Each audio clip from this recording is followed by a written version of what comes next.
What up, YouTube viewers? It is me, Riz Ill, back on the channel with another reaction, trying to find out where to put this thing. Today I'm going to be reacting to another Bunny Mac. I'm going to be doing a stand-up comedy reaction. This one is titled, hold on, Black Funerals Be Like. I know we all black.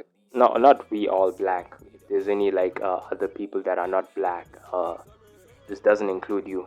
No offense, but I know the African American or people that reside in the UK or people that reside in maybe there's black communities that have grown up in Asia or some shit. I honestly, from what I see, I don't know. It seems like most black communities are mostly welcomed around mostly the Caucasian or the white countries. Honestly speaking, I just don't know. This is out of ignorance, by the way. Please correct me. I just don't know any other thriving communities that are as prominent in other like Asiatic or Middle Eastern countries as they are in what you call the more European based countries, more white countries outside of Africans ourselves. But either way, wherever we are from around the world, I know that we are yeah, we black. But I wonder if we're similar in terms of things like this. Like what I'm about to hear, let's see whether it's similar to the black funerals we have. Me as an African, I'm from Kenya. Uh, yeah, let's just see whether it's similar, bro. What was my last funeral? My last funeral was my grandmother's a couple of months ago. Yeah, let's just see. Without further ado.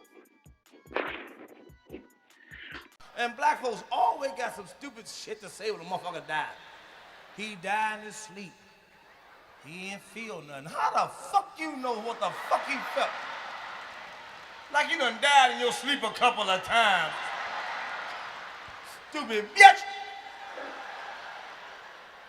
Motherfucker, then they say, he sure look good.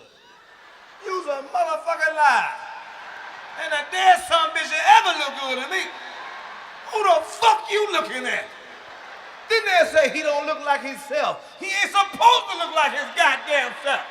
Hold your breath and see how the fuck you...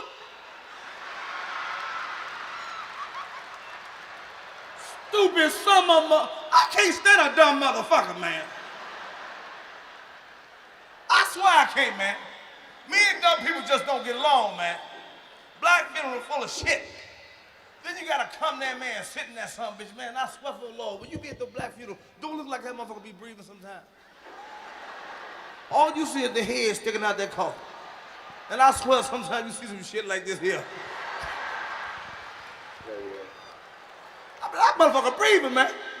I told my brother, I said, man, me and my brother doing like this, watching that mother. That motherfucker breathing, man. I went up to the coffin. They always want to make you go up there and see. When they always get the line, the wait.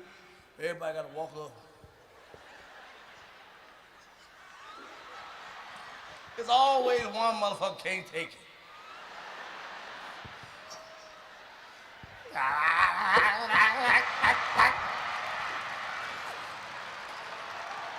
And that bitch will get halfway to the coffin, then gonna have a fit.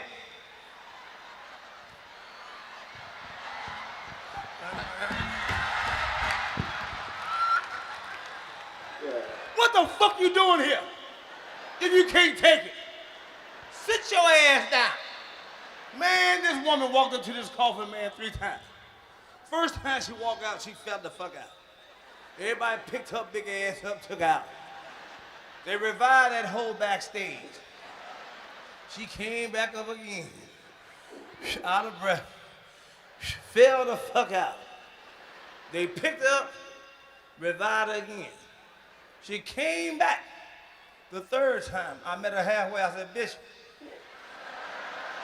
fall out of motherfucker again up in this ball. I'm gonna stomp the shit out your ass. Sit your punk ass down. That old bullshit. And black ministers make me sick. I'm telling you the truth. Black ministers, I never could. I grew up in the damn church. All black ministers talk the fuck the same.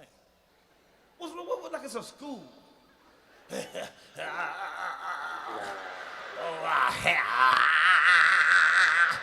the fuck is a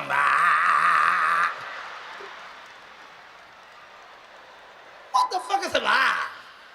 Why we just can't go and read the Bible like we supposed to read? Yes. Thou said, Art, Genesis, come thou therefore, and let us meditate as one. Why you just can't read shit like that? Exactly. We gotta do some old African ass shit. Ooh, Moses came down the mountain and sat around there.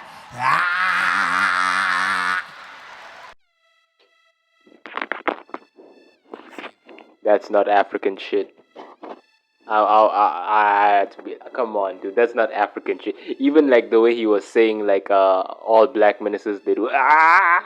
Like not in Africa. In Africa, we have a different way, like a different way that pastors, bishops, whatever that they speak stereotypically, and I'm talking about the black ones because Africa, even though it's majority us African people, we have different races over here. Like in South Africa, especially, there's like it's literally what its nickname is, the Rainbow Nation. You know, because it's not just the majority blacks, it's the Afrikaners that descended from the colonials, the colonists or whatever that came from the Dutchlands and everything, and other like British colonizers and all from Europe, etc., etc. And then you got the Indians who settled over there when they came there to work for the white man. And then you got the mixed race people over there. The one, if you know this artist, her name is Tyler. Right now, she's blowing up. She's from South Africa, and there was this whole debate: is why is she calling herself colored? In America, it's offensive. No, in South Africa, coloreds are an actual people, and they have their own culture and way of doing things. She isn't just mixed race. Like colored people in South Africa, like if you even hear them talk and stuff, you'll be like, yo, that's a very different mixed race person. Like they have their own culture and way of doing things, even their own like different surnames aside from the surnames they inherit from maybe their black ancestry or their British ancestry or their Indian ancestry. Like Tyler.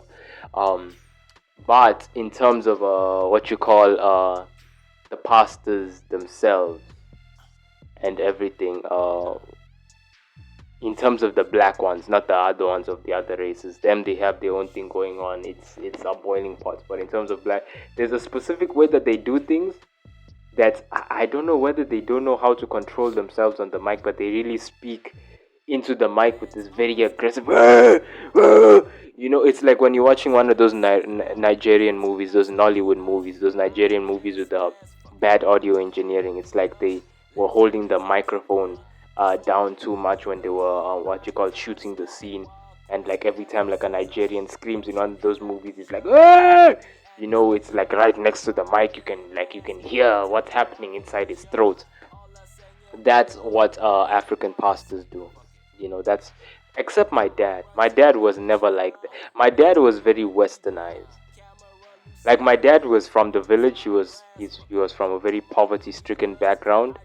He was even like my mom was from the village too, but she was like a rich girl from the village. Like her family was like a prominent village family. My dad was the poor one, but my dad is more westernized than my mom. My mom is African as hell. Uh, my mom, yeah, we even when we were staying in South Africa, she didn't change. She still stayed Kenyan. She still stayed down. My dad was the one who always made the attempt to change and be more westernized and be more tech savvy.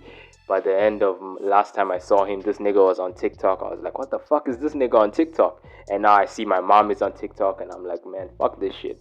Both your old asses can't be on TikTok. I'm not even on TikTok, man. Like, but I'm sorry for going a little bit detracting a little bit while I'm going on this tangent.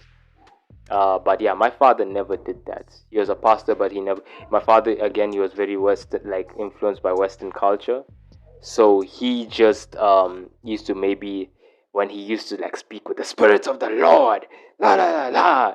He used to maybe do like more like like the influences of like maybe TD Jakes, but not too TD Jakes. He was very refined, if I do say so. Yeah, my father was very like polished compared to the other African part. Not dissing the other African part. Hey, do you, dude? And like, the only problems I have with like pastors in general are like sometimes their messages could be misconstrued, or they could like misinterpret the Bible, and then they're leading people who, you know, Christians read even less of the Bible, and they say they're Christians. Majority of Christians are just Christians by name. They don't study the Bible. They don't read. They don't research. They don't invest in their religion. So now you got this pastor over here misinterpreting the Bible, and you over there like, thank you, Jesus. Yeah, that's the only problem I have with like pastors and like people that they put on the pulpit. Other than that, you do you in terms of your style and everything. I'm not saying you're unpolished, but my dad was more polished up than, you know, the other ones. I can say like my family actually like most of like my mother's side, they're either pastors or married to pastors. But I do say like anyone, the only other person I know who was similar to my dad but even more calmer, maybe spring, was like my uncle. I have an uncle, I'm not gonna say his name, but he's like a pastor too. He's a reverend, and yeah, he's more of like, you know, teaching. Like he'll speak in a very soft voice. He'll talk like he's giving a state of the nation address to the nation as a fucking president. That's how he'll do his sermons, basically. You know, like he won't like speak with that fire. You know what I'm saying? But yeah, very different. It's similar in terms of styles, but it's very different in terms of tone of like accents and everything. You know, because like Black Americans, if you're watching this, you're more influenced by the whites in terms of how you talk, right? Like the Mzungus, or in South African terms, the Mlungus. Mzungu is Kenyan. Mlungu is South African in terms of referring to white people. You influenced by, let me speak Kenyan. You influenced by the Mzungus mostly in terms of your tone and everything, since you're assimilated into America like through like the horrible slave trade and everything, and had to adjust to your environment. So yeah, that's the difference. You all have a touch of the whites over there, and we pure Africans. So yeah, this is wrong. And the one other thing before I go was what he made me think about in terms of he said Bernie Mac said about like he, at least he went in his sleep, he went in peace. Like even like I've thought about that, because every time we've talked about death with anyone around me, that's been the thing that we go to. Like I just want to go into my sleep. I don't want to feel anything. I just want to sleep and not wake up if I die of old age or whatever. And like even my grandfather went out like that. My mother's father. And like we were always saying that, but now that I think of it, how do we know? What if he felt like a very like intense pain before he died, you know? What if like we just think like because we were asleep or we weren't there, the nigga just passed out and never woke up, but he felt like an intense pain and he couldn't say anything before he died? What if that's like, either way, whether you think it's peacefully or whatever, we all die in pain? It's very interesting. But that's been me. Hope you like my reaction or whatever and my commentary. Leave your comments below in terms of what you want. So without further ado, like, comment, subscribe, hit the post notifications, and thank you for joining me today. This has been a wonderful Bernie Mac thing. Cheers. I call it Rose leader. I got the soul tsunami. I'm on the boat tsunami. I'm for the dark Miami. Money.